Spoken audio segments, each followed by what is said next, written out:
right? Yeah. So all the violence that goes with being a gang member and the violence that they put out in the community, even if you're not in it specifically, because you're a part of it, you're part of the problem. Yes. Right? It is a problem. And not that I'm, you're carrying a gun because you say your neighborhood isn't safe. Well, why is the neighborhood not safe? For the exact reason. Yeah. And if you want to go live with your grandmother, should she carry a firearm too because she doesn't feel safe? No. And we are about to watch a parole hearing for a man whom I don't have sympathy for, and that's because he was busted for selling Fetty, and frankly, I just don't have patience for Fetty dealers. That's poison. That's killing people. I think all of us know someone personally who has been affected by that narcotic, and no, you can sit in prison for all I care. Now, he's got a lot of problems because he's got a federal detainer waiting for him as soon as he gets out of his Connecticut stint. But what's your thoughts? Do you believe that people should be forgiven for those type of crimes? Do you think that he should get parole, that he's no longer in the gang as he claims, that he has been rehabilitated? Let's find out. Good morning. My name is Robertson Williams. Today is Wednesday, April 10th, 2024, and this is the hearing of the Connecticut Board of Pardons and Parole. Following board members are present this morning, and by stating their names on the record, certified they reviewed all statutory required documents and available pertinent information in preparation of this hearing. Good morning, Deborah Smith Palmieri. Morning, panel member Charlie. Nancy Turner. Please state your name and inmate number for the record. Nathaniel De Jesus, 423170. This hearing is being conducted in consideration for a parole application for Mandoo De Jesus, 423170. He is serving a sentence of 2 years, 1 day, 2 years of probation for criminal possession of a weapon. As of today, records reflect the parole date of August 23rd, 2023. There is no negative input in this case. There is offender accountability. The offender is reviewed and showed the offender has completed the following programs. SRG phase 6, 7, and 8. Utilizing the statewide collaborative offender risk evaluation system towards offenders responsible for consideration falls in the very high range. This is your opportunity to express to the board why you should be granted parole.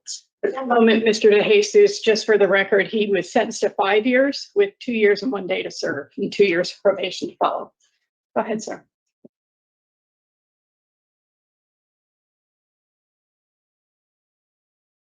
Mr. De Jesus, do you have an opening statement? Yes. Thank you.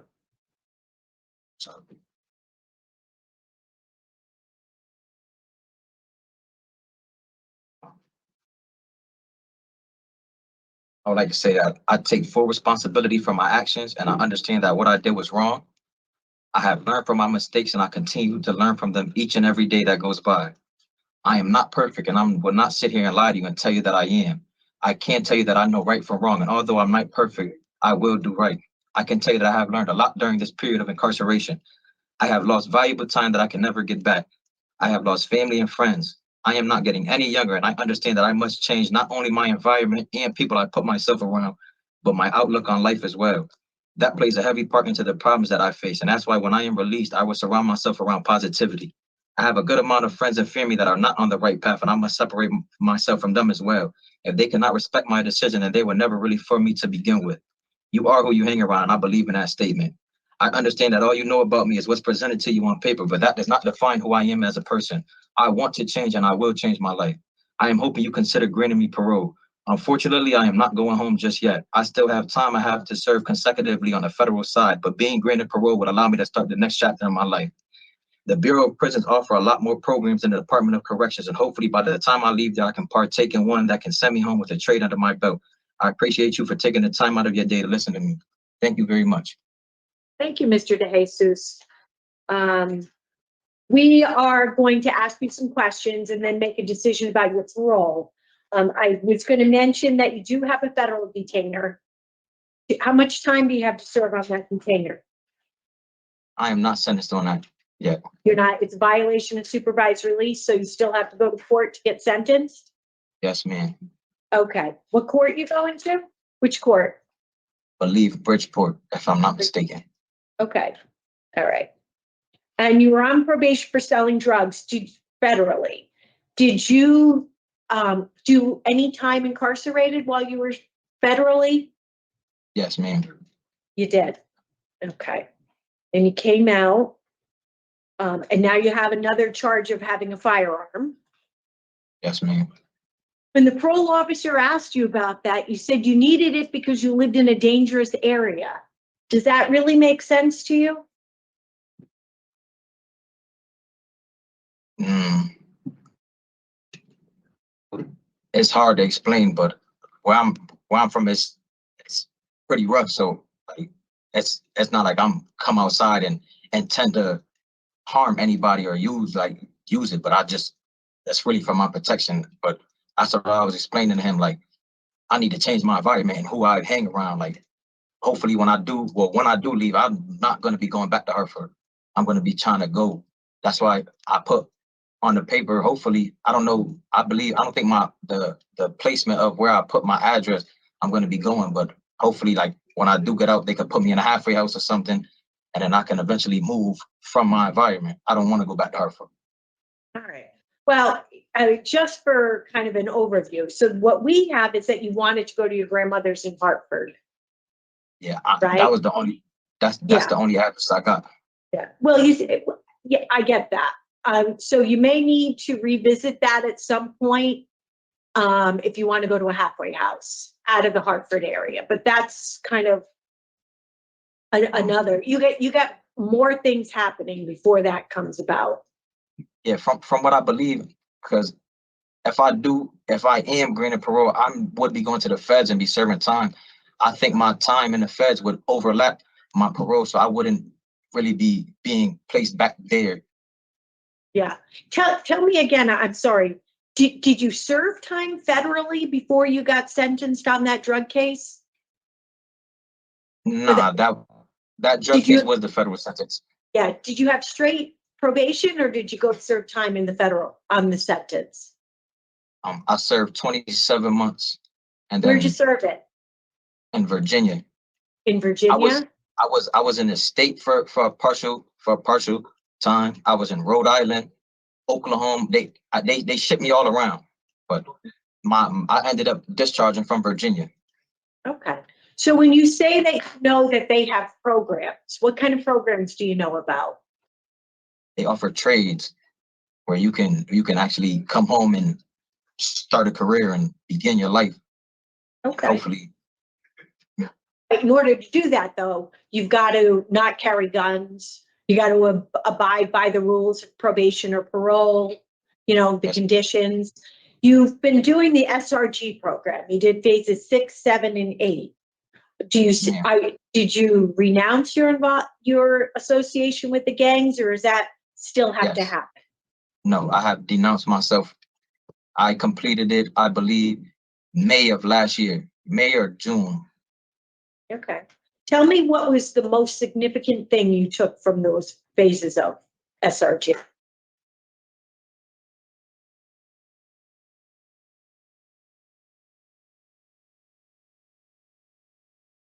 That I understand, like they do like gang violence awareness and stuff like that, and I've understood, like I've seen at the time before I did that program, I didn't really know the like how would I put it? I'm sorry, I'm not sure how to word it. Like the effects that it has, like and it like in the programs they show you that even though you may not be doing it, you partaking in just being part of that group. It's like even you condoning it basically. So Mhm. Exactly. Right. Yeah. So all the violence that goes with being a gang member and the violence that they put out in the community, even if you're not in it specifically, because you're a part of it, you're part of the problem. yes, Right? It is a problem. And not that you're carrying a gun because you say your neighborhood isn't safe. Well, why is the neighborhood not safe? for the exact reason. Yeah. And if you want to go live with your grandmother, should she carry a firearm too because she doesn't feel safe? No. I don't I believe mean, so. yeah, it's really a sad explanation for it. You know, you're 24 years old. You've already started to accumulate quite a record. Yeah. Your arrest with the federal courts, was that gang related? No, ma'am. No? Okay. Right. You have 5 disciplinary reports. Yes. Why do you think you're having so many difficulties at the facility? Poor decision making. Well, you had one as recent as just 2 months ago. Yeah. Yes.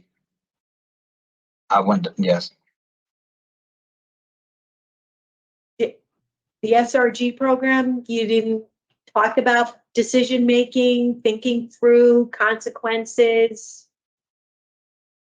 No, we did. Why do you think you're having trouble using those tools, strategies?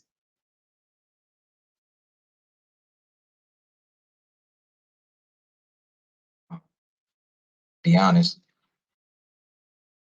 Just getting caught up in certain stuff that I don't know. Just getting caught up in stuff that I know I shouldn't be doing.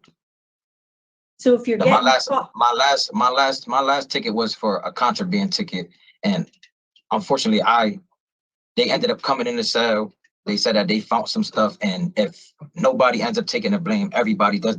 Everybody gets charged with it. They put me and my cellie both in a box, and then you get 10 days. You get 10. If you cop out to the ticket, you get 5 days in the box. If you don't, you get 10 days in the box, and then they're gonna find you guilty regardless of whatever happens. And then you're gonna get sanctions. You'll get 30 days loss of commissary, 30 days loss of visits, and then Right. if you don't cop out to the ticket, they're gonna give you 60. They double it. You get what I'm saying? So I hear you. in the mix of the moment, they had me and my sonny down there. I'll be honest, I don't want to sit down there for 10 days and get all the sanctions on top of that. Now, for that ticket, I'm gonna be honest, I didn't have nothing to do. My prior 4 tickets, I take responsibility for, but for that ticket, they had both of us down there. They put me in a cell. If I don't know if you're able to see, I was placed in a cell on a Saturday. On Wednesday, they went in my cell and they said they found drugs. They said they don't, if nobody owns up for it, everybody's gonna get charged with it. And then I already know how that goes. So I ended up just taking the blame. But for the 4 before that, those are my fault. I did that and that was my stuff. I can own up to that. All right. Well, I'm not going to go back and forth with you whether or not, that last ticket is your ticket or not ticket. Yeah. I think what the bigger picture is, who you're with, what's going on, how even looking the other way when something is happening, doesn't always work, isn't always in your best interest. Yeah. Yeah. Anything else out of that SRG program? We know it's pretty intense. Is there anything else that you think will help you down the road? Yeah. We did a few programs, but I'm like, it showed me that like that's not the life I want to live. And when I do go, hopefully when I do, whenever I do make it home, like I know I need to change my life because if I don't, I know that this is where I'm going to end up, either here or dead. You understand? Yeah, I hear you.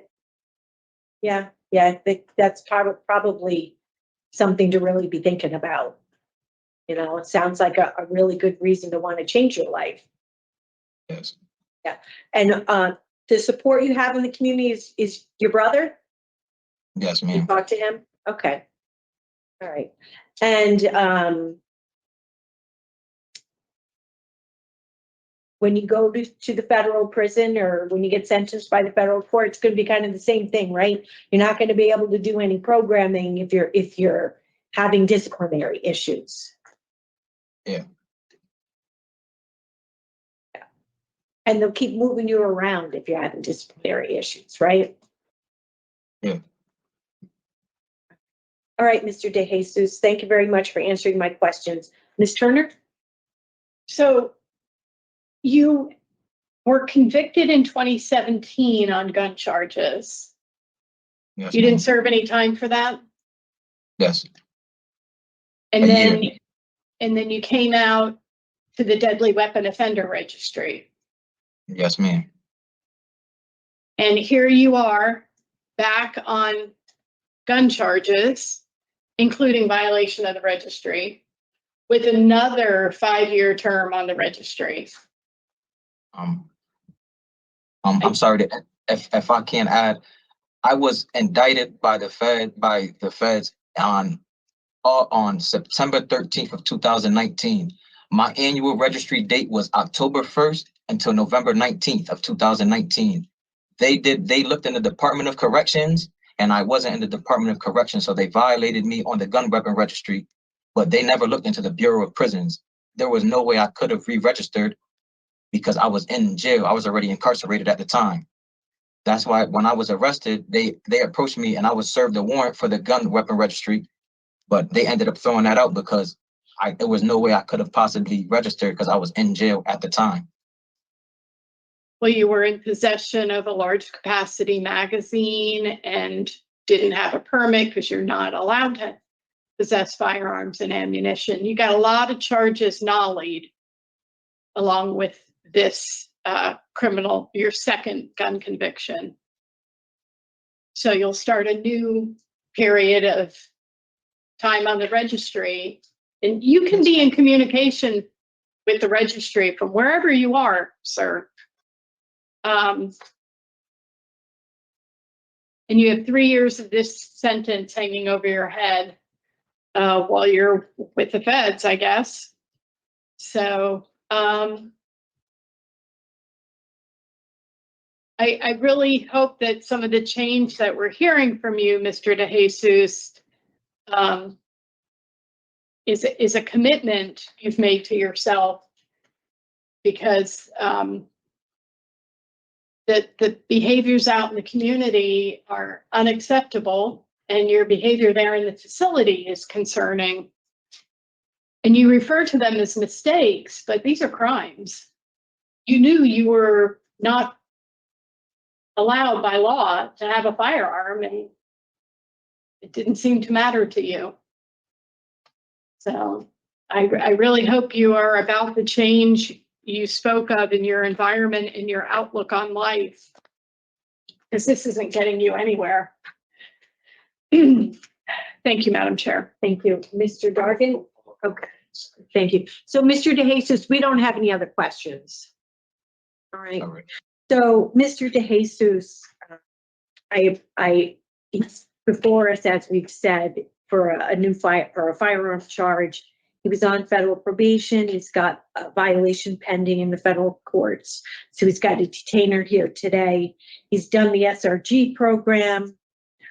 Scores very high for risk recidivate.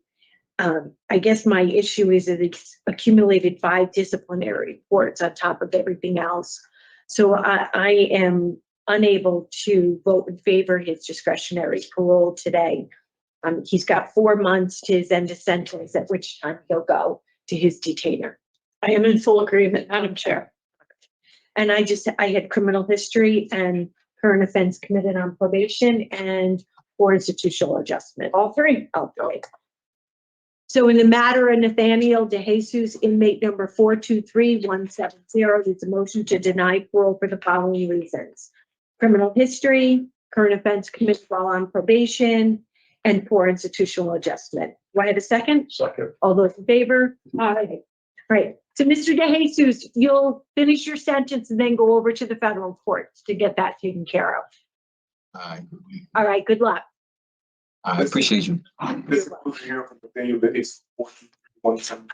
Okay, and they denied, and that's kind of an easy denial. And man, if you can imagine how long this guy's record is, the first thing that Sir Richard found, it's actually a news clip article, is that he was riding one of his dirt bikes in the street and he ran over an old lady and a hit and run, and they ended up catching him. That was when he was 19 years old. I'm not playing the video, but he had no ink from that video. I don't know. It just didn't seem like such an important thing to play. It was like a 20-second clip. But no ink. He goes into prison. I guess, I don't know, gets inked up. He then he gets caught up on this charge. Where Hartford man sentenced to prison for fentanyl and Pepsi distribution offenses. It was a whole task force thing that they did a scheduled buys, and then they got him this 36-month sentence. And apparently he was on probation from that sentence. Am I understanding that correctly? Because he's still super young, and he gets caught up with a weapon. They're like, well, it's dangerous, and well, does your grant? Well, no, it's dangerous because you're involved in a gang. Claims to not be in the gang. At least he was respectful, right? He wasn't rude or anything, and he didn't seem to be BSing. I think I did believe him with that specific write-up story that he was saying. I think I do. He's going through it. He's young, but again, it's interesting. They didn't bring up the Fetty at all. They didn't bring up the dealing. They only brought up the one weapons charge. Like, that's it. And I guess it was just kind of a procedural thing. They could have paroled him over to the detainer, though, and saved him some time. Now, I did look in the database. He's not in Connecticut, and I checked the federal thing that Sir Richard had in the link there. I don't see him in there. It says he's not in the facility. So I don't know if he's out by now. Again, remember, this hearing took place. I'm going through older hearings, and this took place back in 2024, not so long ago, a year and 2 months ago. It's probably just I'm not doing something right. That would be my guess. But we'll go to the next hearing. This man, he shot someone who's related to him, and he said it's not a big deal. Don't worry. It's really pretty funny how it's not a big deal when you shoot someone. And so let's go into that. Good morning, my name is Robertson Williams. Today is Wednesday, April 10th, 2024, and this is a hearing of the Connecticut Board of Pardons and Parole. Following board members are present this morning. By stating their names on the record, certified they withdraw statutory required documents and available pertinent information in preparation of this hearing. Good morning, Deborah Smith Palmieri. Good morning, panel member Dorgan. Nancy Turner. Please state your name and inmate number for the record. Demetrius Robinson, 431-891. Thank you. This hearing is being conducted in consideration for parole application for Demetrius Robinson, 431-891. He's serving a sentence of 10 years executed suspended after 5 years or 5 years of probation for assault first degree, 2 counts of carrying a system without a permit, attempt to commit a crime, assault first and assault third. As of today, records reflect the eligibility date of September 29th, 2024. There is no victim in this case. There is an offender accountability plan for the offender. It has been reviewed and shown the offender has completed the following programs. Tier 2, utilizing statewide collaborative offender risk evaluation system. The offender's overall score for considering a fall in the higher range. This is your opportunity to express to the board why you should be granted parole. I think I should be granted parole because of being incarcerated for 4 years. I had to learn and change my thought process. I learned that my actions doesn't just affect me. It affects the people around me, the ones that I love, and causes a chain reaction in the community. I always made excuses for the reason why my life was going in the wrong direction. But now I learned to take accountability in my actions. I came to jail at 21, and now I'm 25 years old, and I realized I control my own fate. I would like to say I'm sorry to the victim, and hopefully he finds in his heart to forgive me. I know what a bullet can do to a person and a person's feelings because when I was 13 years old, my 15-year-old sister was murdered to gun violence. I had so much hate and pain in my heart seeing my mother cry every day. But now I feel like I have a purpose in life. When I got incarcerated, the mother of my child was 6 months pregnant. Now my daughter is 3.5 years old, and I miss so much in her life. I know when I get released, I'll be a better person just because of her. I owe everything to her, myself, and you guys to prove that I can be the man that I can and will be the man that I need to be. No matter the outcome today, I'm thankful for getting a chance to show the better version of myself. The first step of being better is acknowledging it wrong and accepting it. I'm ready to be a father to my child and be the man I was raised to be. Thank you. Thank you, Mr. Robinson. We've reviewed your file. We saw circumstances with your sister. That's a very difficult situation for your family. Yes. Such a young woman. We are going to ask you some questions, and then after the questioning, we'll deliberate about your case. All right. Yes, Ms. ma'am. Turner will start with the questions this morning. Good morning, sir. Good morning. So this is your first period of incarceration, am I right? Yes, ma'am. So what we're doing here today is making a decision about whether it's appropriate for you to finish the 5 years you have to serve out in the community under supervision. And we have to make that decision in light of the interests of public safety. Yes, ma'am. You understand? Okay. So you have a 10-year sentence. So when you are released or your end of sentence, you have 5 years hanging over your head while you Yes, do ma'am. 5 years of probation. And if you violate the probation, the judge can impose those 5 years and you can be back in going out in your 30s. Yes, ma'am. Okay. So you have completed the Tier 2 program and you've accumulated 6 DRs. You have not yet taken anger management, which I think probably could have helped you, since some of your DRs are assaultive and fighting. But you understand how DRs keep you out of programs. Yes. I thought I only had 4 DRs. I don't recall having 6 DRs. I had 3 assault first. I had 3 fine tickets and contraband. I don't know any 2 other tickets that I caught. Officer Williams is checking for us now. Okay. Yep, yeah, I'm looking at it. You got 6. The last was August of 2023, so at least that That was shows. that was a contraband ticket, yes. Yeah, so at least that shows some period in which your behavior is improving. So that's positive. So you want to go out to live with a friend in Ansonia. Who's this friend? My father.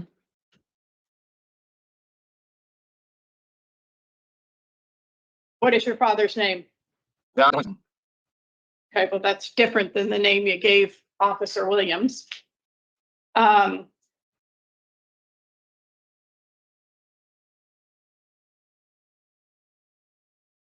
You had given your child's mother's home in Torrington. Yeah. Is that not where you want to go? He gave me 2 options. He gave me he you- told me your 2 options. I father's- put my father and the mother of my child, yes. Okay. And it looks like you've held one job part-time back in 2018. Yes. No other work experience? No. No job there in the facility? No. And you left that job because it wasn't for you? Did I get that Yeah. right? Yeah, I had to be honest, they had let me go. They gave somebody else the job. Me and somebody else was battling for the job. I was still in high school, and I guess the person wasn't in school, and they could come and do more hours than me, so I had to finish. And so since 2018, you have not been employed? No.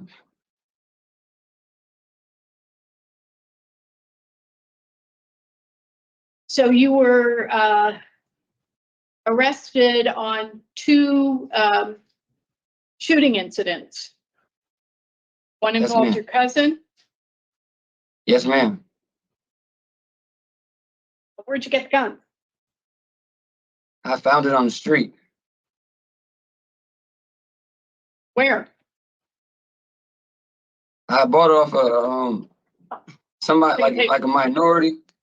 I So bought you it off paid of money for a gun. Yes, ma'am. Mhm. That's a little different than found. Yeah. Yes, Mhm. ma'am. So it's a deliberate act that you went out and identified somebody who could sell you a gun and gave them cash for it, Yes, ma'am. knowing that you were prohibited from possessing firearms and ammunition. Yes, ma'am. Right. And then where did you train to handle and discharge, clean, and store the firearm? I never trained to do any of that. I was being reckless, and I just Oh, bought the yeah. firearm. Mm-hmm. So you're in possession of a gun that you did not know how to handle, and you went about discharging the weapon and endangering public safety. Do I have that Yes, ma'am. correct? Yes, Okay, ma'am. all right. And you score out high for your risk to reoffend. And you have a daily marijuana habit? Yes, I did. Mhm. And Percocets? Yes, I Any took other Percocet. substances? No, ma'am. Do you have a relapse prevention plan? Since I've been incarcerated, I've been off drugs going on 4 years. As you know, you guys know what goes on in prison. It's still drugs that go on in prison. I stayed away from all that because it's not how I wanted to go and start my new life. So I don't need any drugs to. Before I used to take drugs to try to ease my pain, get out my thoughts, stuff like that, from what I seen when I was a kid. But me being incarcerated all these years without any drugs, I feel like I'm purified. I don't need any of that. What did you learn about your triggers in tier 2? My triggers could be my emotional distress that I went through. You know, having flashbacks of seeing my sister on her deathbed, and just emotional things. My triggers are really just emotional. I be in my own head a lot, or I were in my own head a lot. I still have thoughts, but that was my way of coping and getting through those thoughts, was smoking marijuana and taking pain pills. So what's your plan going forward to manage emotional distress? To be honest, I look forward to like having I look forward to having a relationship with my daughter. So me and her, we're gonna help. She's gonna help me, and I'm gonna help her. I know she's gonna help me be a better person. Right, but Like she with my can't help you process the the emotions that an adult goes through and the trauma Right. from your past. Right. So how are you going to deal with your emotional distress? If I have to be in any type of programs or anything like that, then I would do that. But I know I'm not gonna look forward to drugs anymore because drugs is gonna make me take a step back. So for me to look into to get through emotional distress, I guess I just have to take it one step at a time, one day at a time. What about seeking out support through counseling? Yeah, that's another thing I just said. Like I could look through and seek counseling if I'm able to get it. Yes, I'll do that. I did it before when I was younger.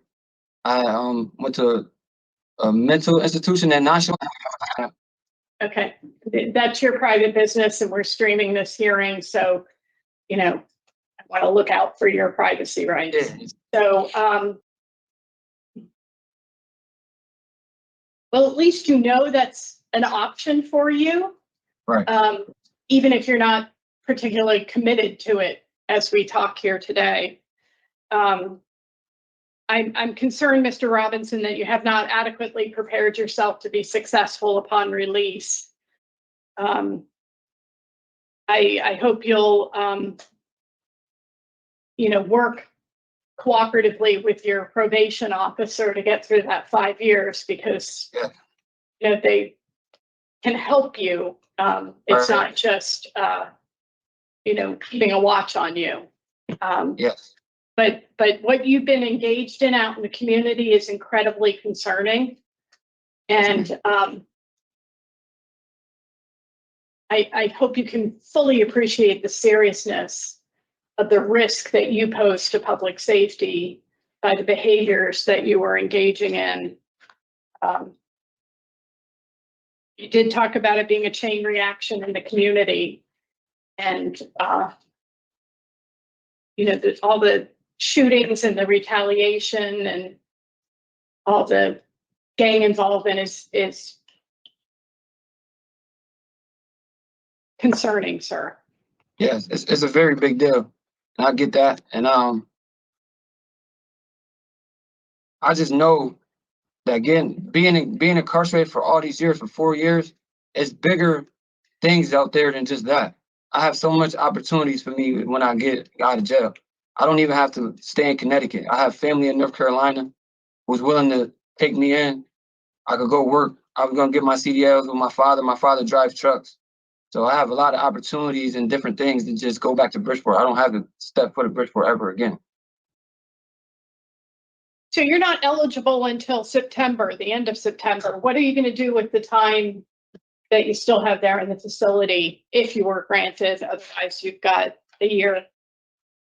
If I was granted parole, No. since that you No, with the time that you have ahead of you on this sentence facility, it could be 6 months, 5 months, or a year. What are you going to do with it?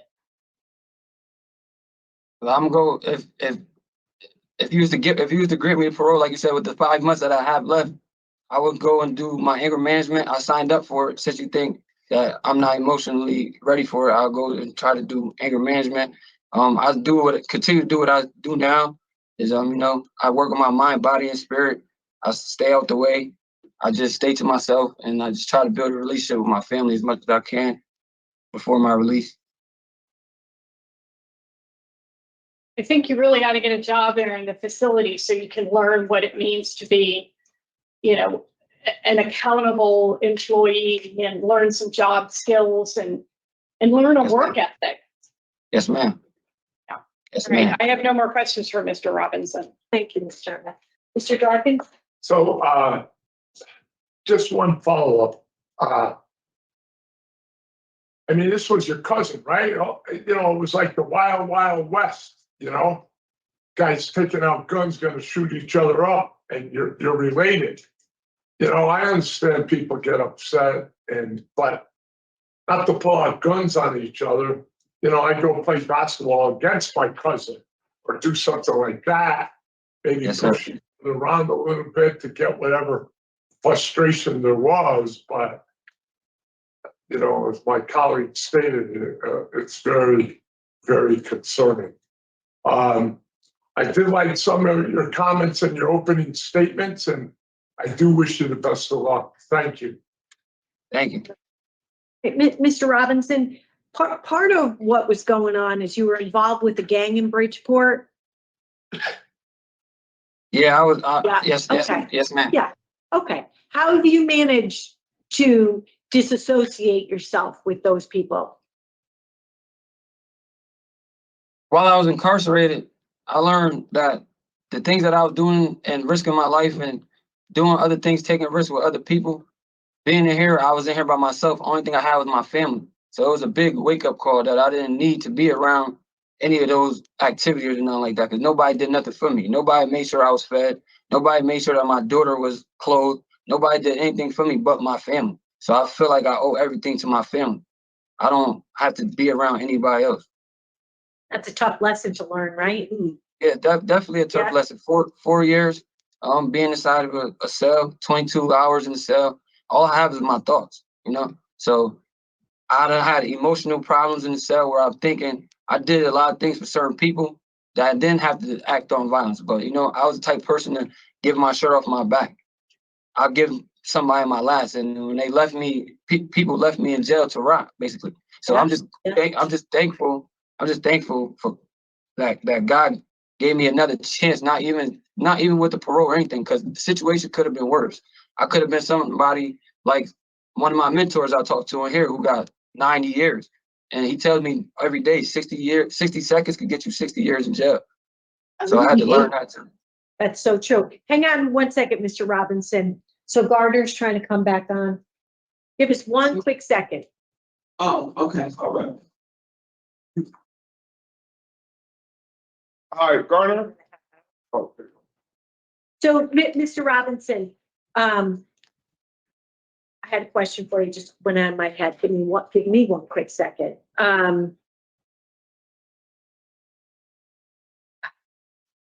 About the gangs. Yeah, the gangs and being by yourself. I know. You mentioned having a mentor. That none of that kind of came up. Is it a casual relationship you have with your mentor, nothing formal, or do you meet with him on a regular basis? I meet with him on a regular day basis. I play chess with him, and he sits down and he says he sees potential in me and he wanted me to do the thing that he wasn't able to do, because his situation was far more worse than mine. I'm saying he took somebody's life and he has to pay for that.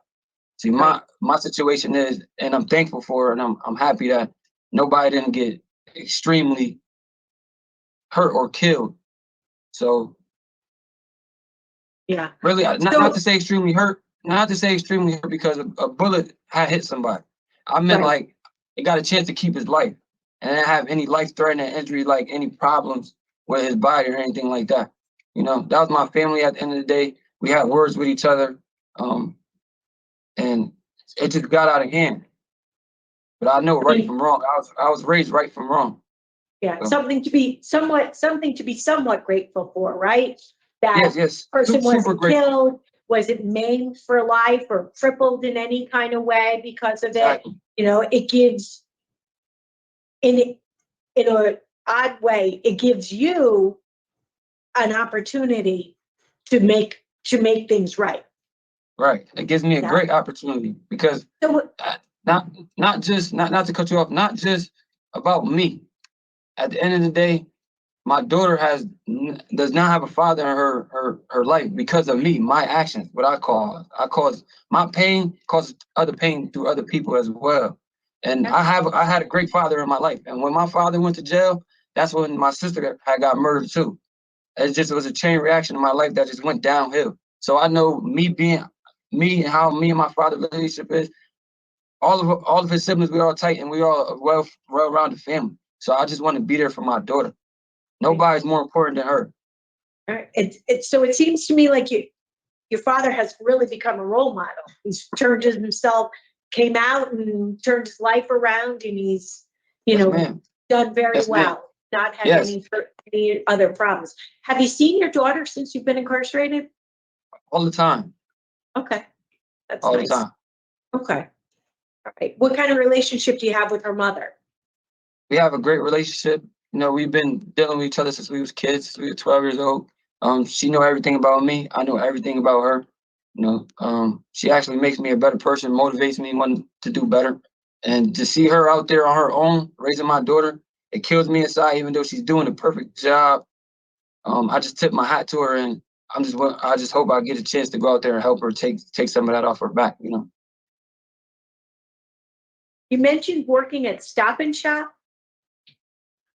What? No, I worked at Popeyes. I had put an Yeah. application in that Stop and Shop. Oh, you will put an application in at Stop and Shop. Yeah. My father made sure I put in a lot of applications. And another reason, this is no excuse because excuses will make me will resort to me coming back to jail. But I have a well financially stable family. So I really haven't I never really wanted for nothing growing up. Even though I'm a man now and I need to learn how to have my own work and do my own work ethic like your other like your partner said. But I come from a well-rounded family where I never really want for nothing. So during my time, I was a high school basketball star, a football star too. So my dreams was to pursue and go to college and do that. But situations happened, and then I fell off the horse. But you're such a young person. There's a lot of opportunity to get back on. Yes, ma'am. Okay. All right, Mr. Robinson, thank you for speaking with me. So we'll talk about your case now, and you can listen. We ask that you don't interrupt. Yes, ma'am. Thank you. Ms. Turner? We're hearing a lot of positive things from Mr. Robinson today. I think he's maturing. He's got some insights. And I think he is attempting some change. And I recognize that. Thank you. I stand by my earlier statement that I am concerned that he has not prepared himself better for discretionary parole, early release. His behavior in the facility is concerning. We're starting to see that change. That's good.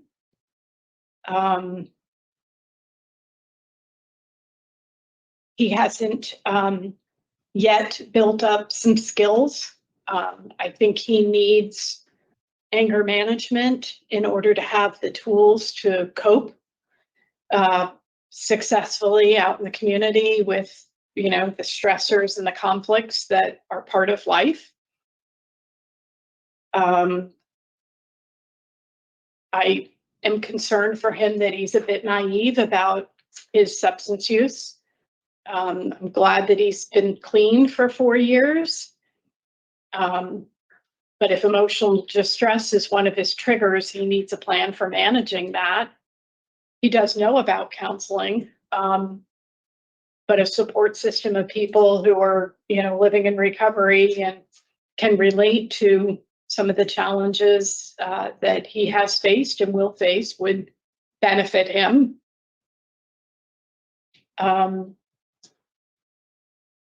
His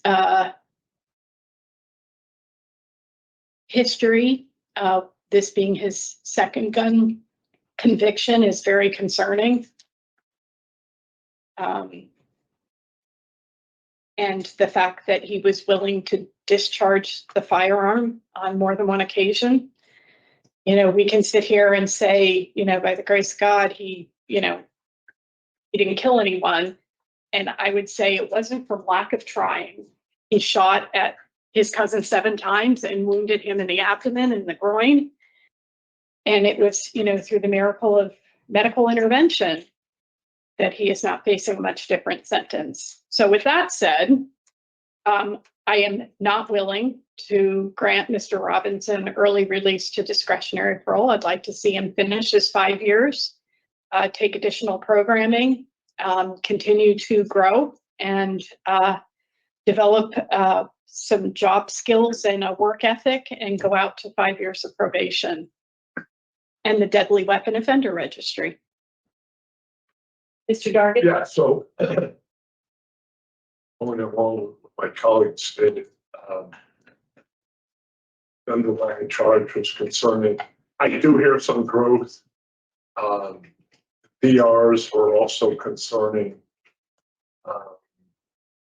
But I also too have going to end the sentence. All right, I agree with my colleagues. Probably the disciplinary reports are a struggle for me, and that he's only been able to do the tier 2 program to address his risk factors. So I'm also a deny. And Reese's? Nature and circumstance, or institutional adjustment and inadequate program participation.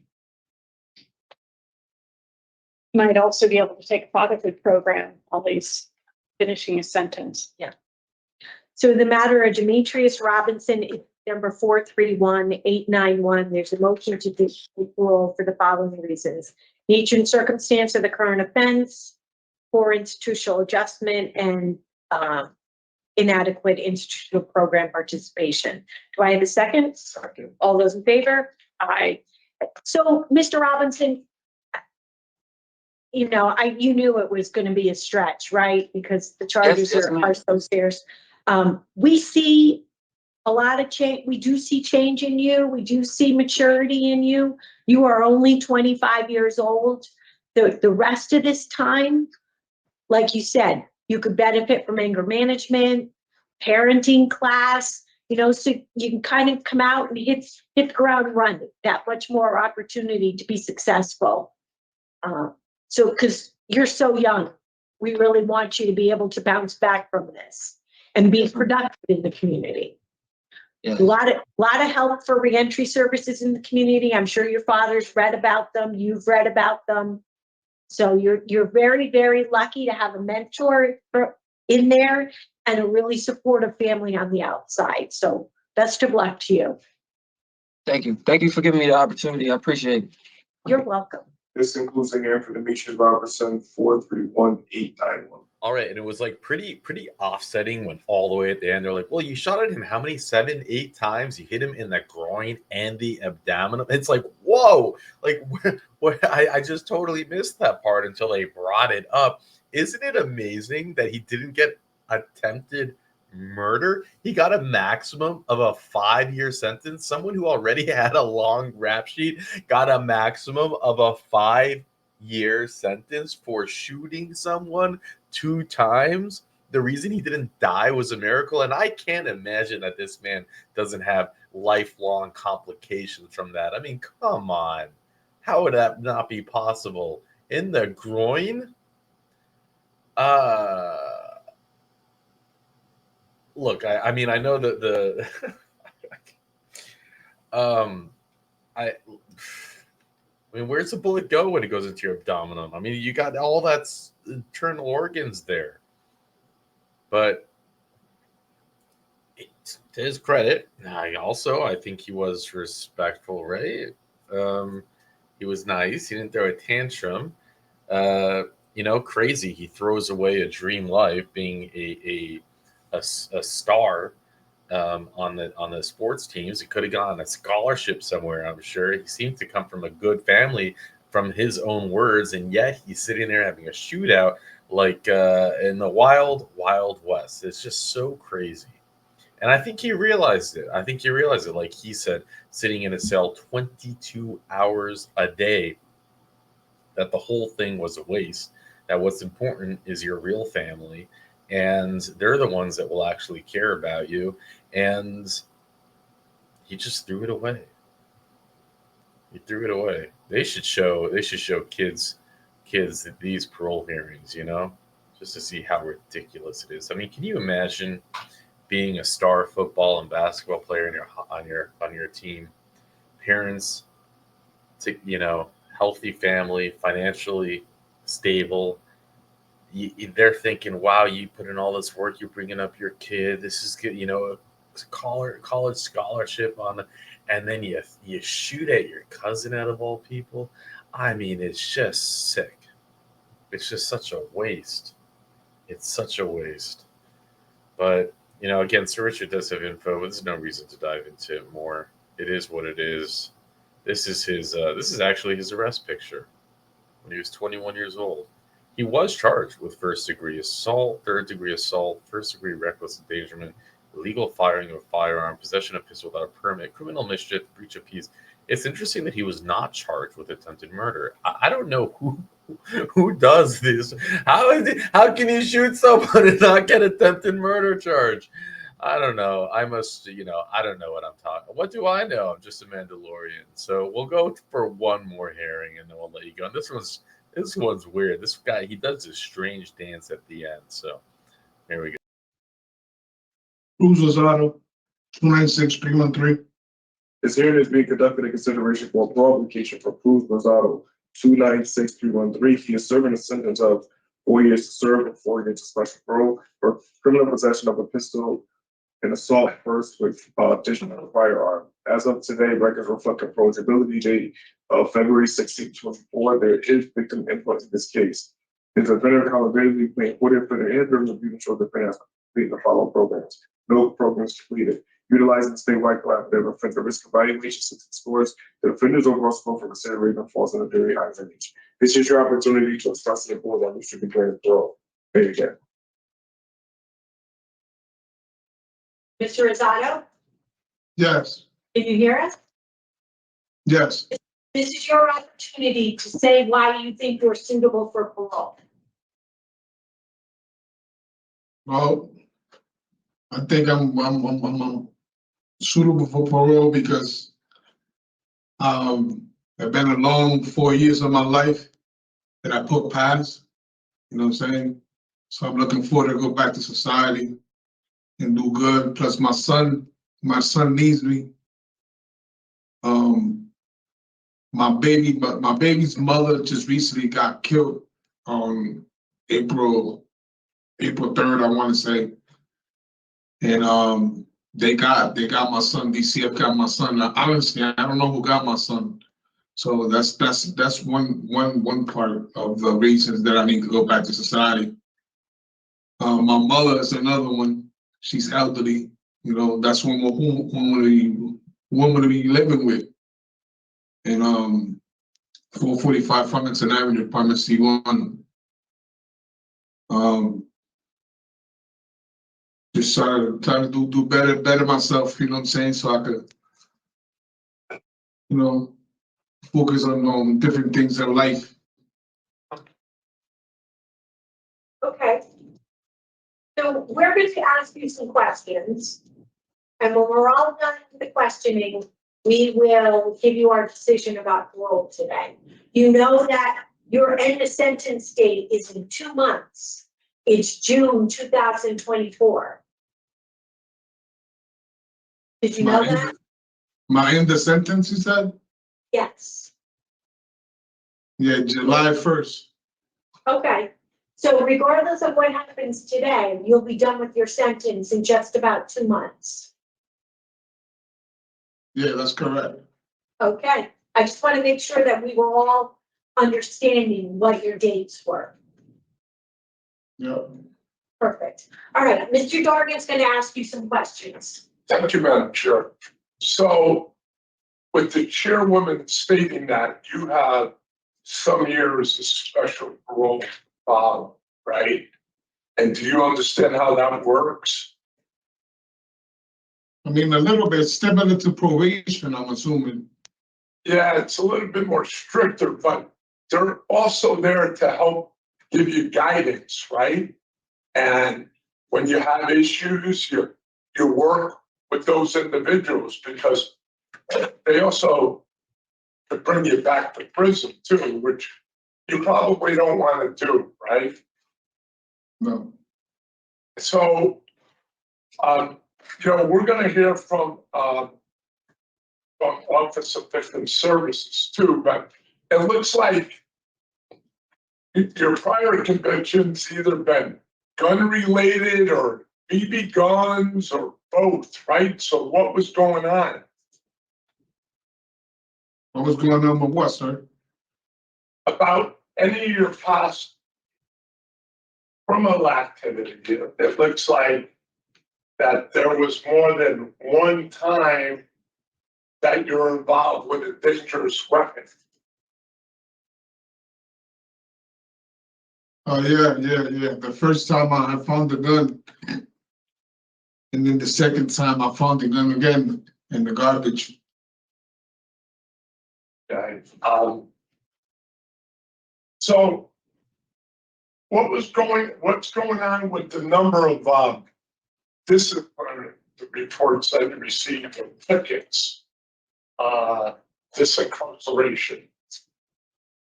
They're either threats or flagrant disobedience or interfering.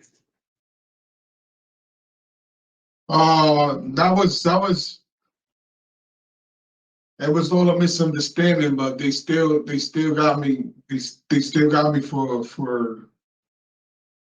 flagrant disobedience. So you were asking, like, when you're released, what risk that you might have. So, and you said, you weren't, you said none. So we're trying to set you up to be successful, right? So what other resources do you think you need to be successful when you are released? Well, Capital Region is one already. Capital Region is going to be helping me move around with the appointments. So, Did you say the REACH program? No. Capital Region. Oh, Capital. Oh, the Capital Region. Capital Region program in Hartford. Yeah. Perfect. Okay. Sorry. Okay, well, no, that's fine. Well, thank you for answering my questions. Thank you, Madam Chair. So, Mr. Rosado, you're before us for having guns. You're prohibited from possessing any kind of firearm. Yeah. Why would you have a gun when you can't have that? I wanted to put in the gun and the buy gun program, and it was too late for me to do it. I got caught with it. Why did you shoot at the store owner? Actually, I didn't shoot at him. I just took the plea just because, I didn't want to take it to trial. Okay. All right. So I heard, what are your goals when you're released? I heard you talk about Capital Regional, so is that for your mental health needs? Yeah, Okay, what else will Capital Regional help you with? my benefits, Okay, my social security and stuff like that. okay, all right. And you asked to go live with your mother? Were you living with your mother before you were incarcerated? Yeah, kind of, back Okay, and forth, back okay, and 'cause forth we're back and forth from where?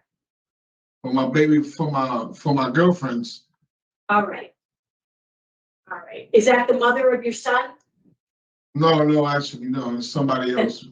Okay, all right. We're not sure if you can go stay with your mother yet. Okay, because she has Section 8, so we're not sure you can go and live there. Well, that's the address I got. Okay. I'm on the lease. Yeah, so we're gonna have to set conditions for your parole. So we'll probably talk about having you start at the halfway house if you need to. If it's necessary. You won't get released without any place to go, Uh, okay? So how Alright, that so- works, let's say I go to the halfway house and then my date comes. They still release me? You'll have to talk to parole about that, okay? That's after today. Did you, have you talked to Capital Regional or you just know you can go back there? No, I talked to them, they came to visit me. Perfect. Okay, so you're all set once you finish your sentence. Yeah, Excellent. Okay, thank you. Ms. Turner? Just want to make sure, Mr. Rosado, you understand you've been put on the state's deadly weapon offender registry. yeah, I have to register for the gun. Yeah, and if that's 5 years, you have to stay in touch with the state police. Answer the questions when they come around. 5 years. And you also have a standing criminal protective order against you. You're aware of that? Who? Excuse me? No, I'm not aware. What protected order I got? Through the year 2032. The victim's initials are BD. Oh, yeah, that's my first baby mother's, yeah. Okay, all right. And I know you deny that you were involved in the shooting, but you need to understand, Mr. Rosado, there are cameras everywhere. And you were caught on video in that case. So, you can't do anything out in public without it being captured. So it's pointless to deny the crime that we have you on video, and there were witnesses too. So, There wasn't no witnesses. There was a video, but the video was from far away and it wasn't me. I just took the plea. I just took the plea just because, I didn't want to take, chances to the state. you have very, very concerning criminal history spanning over 20 years. A lot of assaults, a lot of domestic violence, a lot of guns. You're 39, sir. It's time to turn the corner on this behavior. Yeah, I Don't you know. want more out of your life? Do you have any goals? Yeah. Okay. All right. Well, you score out high for your risk to reoffend. You've never been successful on supervision. You were on probation, still in possession of a gun, violating a protective order. You have second protective order against you until the year 2099. So, it's enough. Wouldn't you agree? It's enough. Time Yeah, I for know. some serious change. Wish you much success on special parole, sir. Thank you, Madam Chair. All right, thank you. So we're going to hear from the Office of Victim Services now. Ms. Hamlet Williams? Thank you, Madam Chair. My coworker did speak with the victim in the case, and she translated a statement for him. On 4/8/24 at 4 p.m., I spoke with the victim, and the following was relayed to me. I do not want him being released early. He is a criminal. He shot me for no reason. He is a danger to society. I was no danger to him. 4 years is not enough for a weapons charge. I thought he would have received more. He shot me for no reason. Thank you. Wow, Thank you, Mrs. Williams. that's bullshit. You are trash. Mr. Rosado, you cannot comment on the statement by the victim. All right? You can only listen, but you cannot make comments, okay? All right. All right, thank you for understanding that. All right, Mr. Rosado, we're going to discuss your case now. And then we'll give you our decision. All right, Mr. So, Larkin? just with the criminal history, the amount of failures, the amount of ERs that we receive, and more importantly, the input from OBS and the victim are concerning. So at this time, I will deny there's not a big difference, as Madam Chair, you talked about 2 months and to set special parole. Okay. Right, Ms. Turner, do you think anything differently? I do not. Okay. And nature and circumstance, criminal history, poor performance while on community release, and for institutional adjustment? And injury and impact. Oh, Just like that was right. Thank you. All right. We- And then- And then set special parole conditions. I would like to add halfway house because smother's not. Just in case. Yeah. Mental health treatment Uh-huh. and medication compliance. Yes. And then no contact with the victims. I had JTG. Yep. Anything else? Domestic violence Thank you. and, the DV with the protective order, With PD, right? is SP. Is that part of, is it, hold on, Mr. Rosado, just one moment, okay? Is that a general no contact? Because that's not part of today's offenses, right? Well, you should have, named in the police report, Just don't got nothing to do with it. so we can make it a general or Okay. And then he knows the protective orders in place.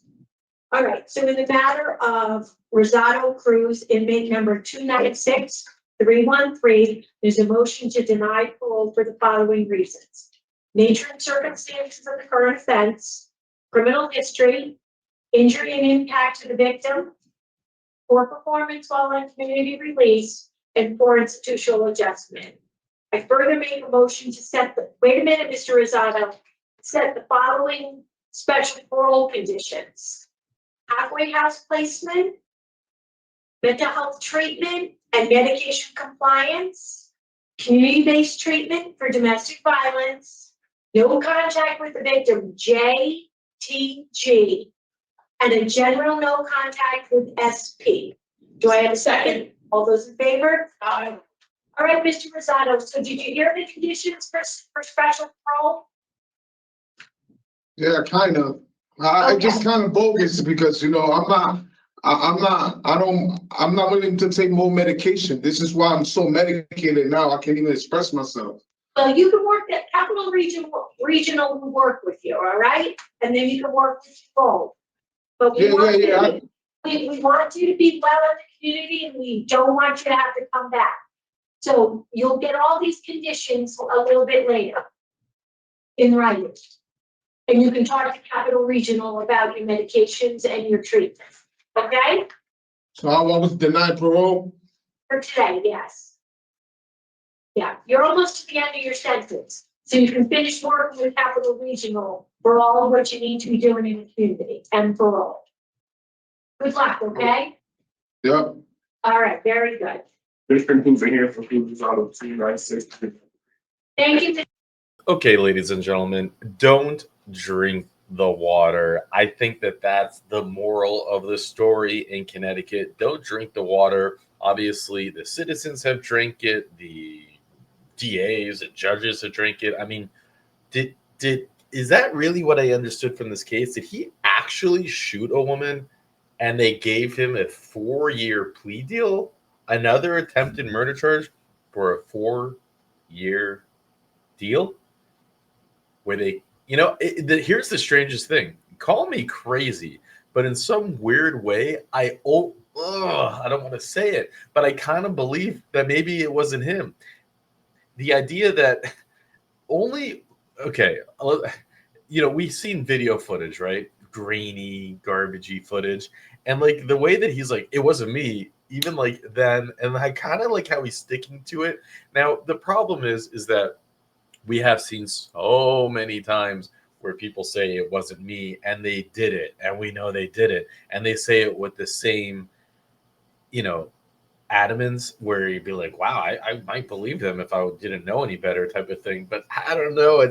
I'm going to have to pick the side of the victim. And the victim must have known who was shooting at her, right? I mean, there's just no, but what a weird, he's doing the dance at the end. Did he have to go to the bathroom, or is it just something and I don't know what they have him hopped up on and why. It's just weird. The whole thing is weird. I like to just simplify it all and insist that it must be the water, because it's crazy. It's crazy. How can you get four? We saw 3 parole hearings today. 2 of them where people shot someone and they got 4 years each, right? The other one where he's like selling the Fetty and stuff, and he got, the feds and out on probation, and then the 2 years on the gun charge.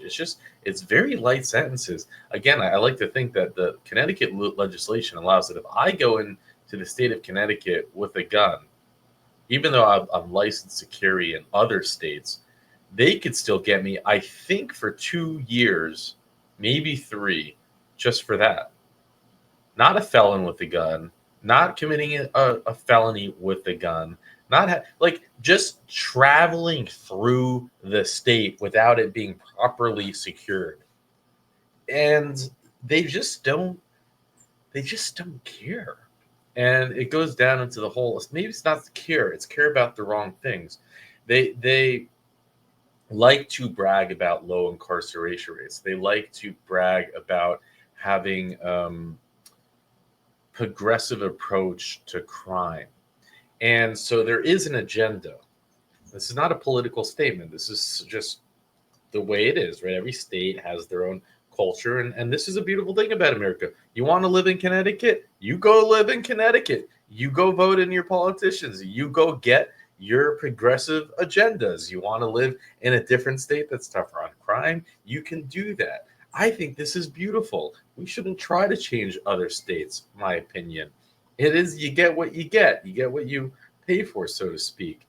And Connecticut, they have this experiment or belief that, take it easy on people. Don't lock them up for a long time. Let's do the rehabilitation thing and send them back out there. And it's good on paper, but it really is not working. Now, what am I basing that off of? Well, we base it off of the revocations that we have. We cover so many revocations. Now, out of the 3 men that we saw, one of them we believe has the federal retainer, so we're not going to see him anytime soon. The other one, at the time of this recording, is getting released in 4 days, so he hasn't had the chance to get revoked yet. And the final one, who we just saw, he is still out. He's with parole officer Goodman, P.O. Goodman. We've seen him many times in the revocation hearings. To his credit, he's still out, but I just can't imagine that we won't see him sometime soon. And if we do, it will be in the return of playlist. But for now, I'll let you go. Right. So all the violence that goes with being a gang member and the violence that they put out in the community, even if you're not in it specifically, because you're a part of it, you're part of the problem. Yes. Right. It is a problem. And not that you're carrying a gun because you say your neighborhood isn't safe. Well, why is the neighborhood not safe? For the exact reason. Yeah. And if you want to go live with your grandmother, should she carry a firearm too because she doesn't feel safe? No.